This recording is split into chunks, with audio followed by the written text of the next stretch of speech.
riwayat langit dan bumi pada waktu diciptakan, dan Allah juga menciptakan manusia menurut gambar dan rupanya. Akan tetapi, manusia tidak mengetahui jati dirinya.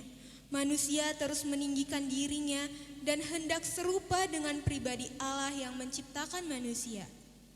Mereka pun jatuh ke dalam dosa. Apakah yang terjadi ketika manusia hidup di dalam dosa? Mari kita dengarkan penuturan liturgi kedua ini. Roma 3 ayat 10-11. Seperti ada tertulis, tidak ada yang benar, seorang pun tidak. Tidak ada seorang pun yang berakal budi, tidak ada seorang pun yang mencari Allah. Roma 3 ayat 12. Semua orang telah menyelewang, mereka semua tidak berguna. Tidak ada yang berbuat baik, seorang pun tidak. Roma 3 ayat 14-15. Mulut mereka penuh dengan sumpah serapah, kaki mereka juga cepat untuk menumpahkan darah. Roma 3 ayat 16-18. Keruntuhan dan kebinasaan mereka tinggalkan di jalan mereka, dan jalan damai tidak mereka kenal. Rasa takut kepada Allah tidak ada pada orang itu. Pengkhotbah 9 ayat 1. Sesungguhnya semua ini telah kuperhatikan, semua ini telah kuperintahkan, yakni bahwa orang-orang yang benar dan orang-orang yang berhikmat dan perbuatan-perbuatan mereka, baik kasih maupun kebencian, ada di tangan Allah. Manusia tidak mengetahui apapun yang dihadapinya.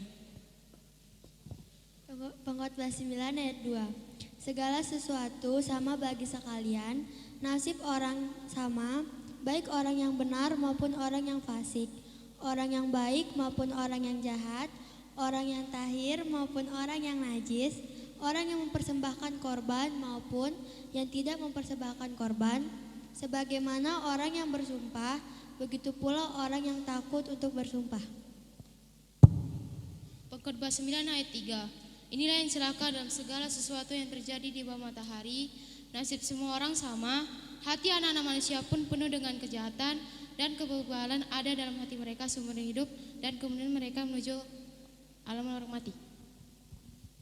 Pengkhotbah 9 ayat 6. Baik kasih mereka maupun kebencian dan kecemburuan mereka sudah lama hilang, dan untuk selama-lamanya tidak ada lagi bagian mereka dalam segala sesuatu yang terjadi di bawah matahari. Amin.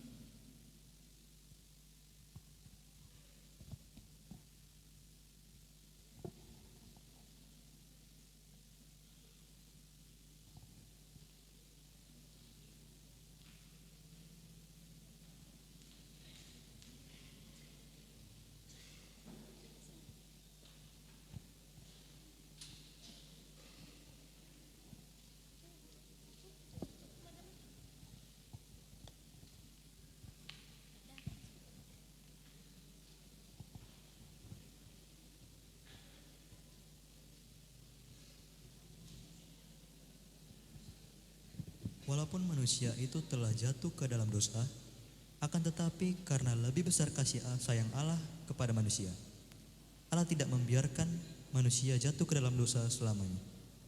Allah menginginkan kebaikan kembali ke dalam kehidupan manusia. Sungguh Allah tidak menginginkan kematian orang fasik, namun Ia mengharapkan pertobatan dari kejahatannya menuju kebaikan. Oleh karena itu, Allah menjanjikan kedatangan Mesias juru selamat manusia. Dan juga telah lahir juru selamat di dunia di dalam palungan di kota besar Bethlehem Efrata.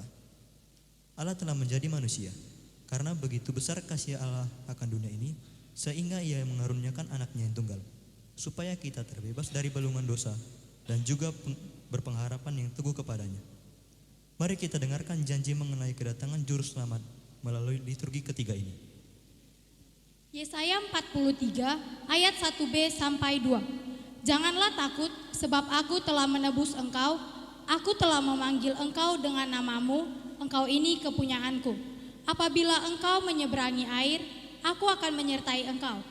Atau melalui sungai-sungai, engkau tidak akan dihanyutkan.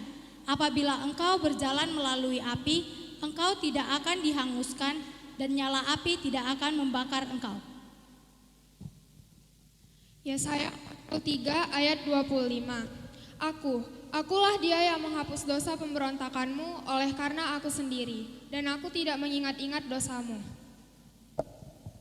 Yesaya 54 ayat 10 sampai 12. Sebab biarpun gunung-gunung beranjak dan bukit-bukit bergoyang, tetapi kasih setiaku tidak akan beranjak daripadamu dan perjanjian damaiku tidak akan bergoyang. Firman Tuhan yang mengasihani engkau. Hai yang tertindas, yang dilanggar angin badai, yang tidak dihiburkan, sesungguhnya aku akan meletak alasmu dari batu nilam dan dasar-dasarmu dari batu nilam. Aku akan membuat kemuncak-kemuncak tembokmu dari batu delima, pintu-pintu gerbangmu dari batu manika merah, dan segenap tembok perbatasanmu dari batu permata. Yesaya 55 ayat 2 sampai 3. Mengapakah kamu belanjakan uang untuk sesuatu yang bukan roti, dan upah jerih payamu untuk sesuatu yang tidak mengenyangkan? Dengarkanlah aku, maka kamu akan memakan yang baik, dan kamu akan menikmati sajian yang paling lezat. Sandengkanlah telingamu dan datanglah kepadaku. Dengarkanlah, maka kamu akan hidup. Aku hendak mengikut perjanjian abadi dengan kamu, menurut kasih setia yang teguh yang kujanjikan kepada Daud. Matius 1 ayat 18 sampai 19. Kelahiran Yesus Kristus adalah seperti berikut. Pada waktu Maria, ibunya, bertunangan dengan Yusuf, ternyata ia mengandung dari Roh Kudus, sebelum mereka hidup sebagai suami istri. Karena Yusuf suaminya seorang yang tulus hati dan tidak mau mencemarkan nama istrinya di muka umum, ia bermaksud menceraikannya dengan diam-diam. Matius 1 ayat 22 sampai 23. Hal itu terjadi supaya genaplah yang difirmankan Tuhan oleh nabi. Sesungguhnya anak darah itu akan mengandung dan melahirkan seorang anak laki-laki, dan mereka akan menamakan dia Immanuel, yang berarti Allah menyertai kita. Matius 1 ayat 20 sampai 21. Tapi ketika ia mempertimbangkan maksud itu, malaikat Tuhan nampak kepadanya dalam mimpi dan berkata, Yusuf anak Daud, janganlah engkau takut mengambil Maria sebagai istrimu, sebab anak yang dalam kandungannya adalah dari Roh Kudus.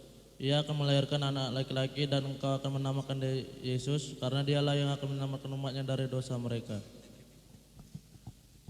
Matius 1 ayat 24 sampai 25. Sesudah bangun dari tidurnya, Yusuf berbuat seperti yang diperintahkan malaikat Tuhan itu kepadanya.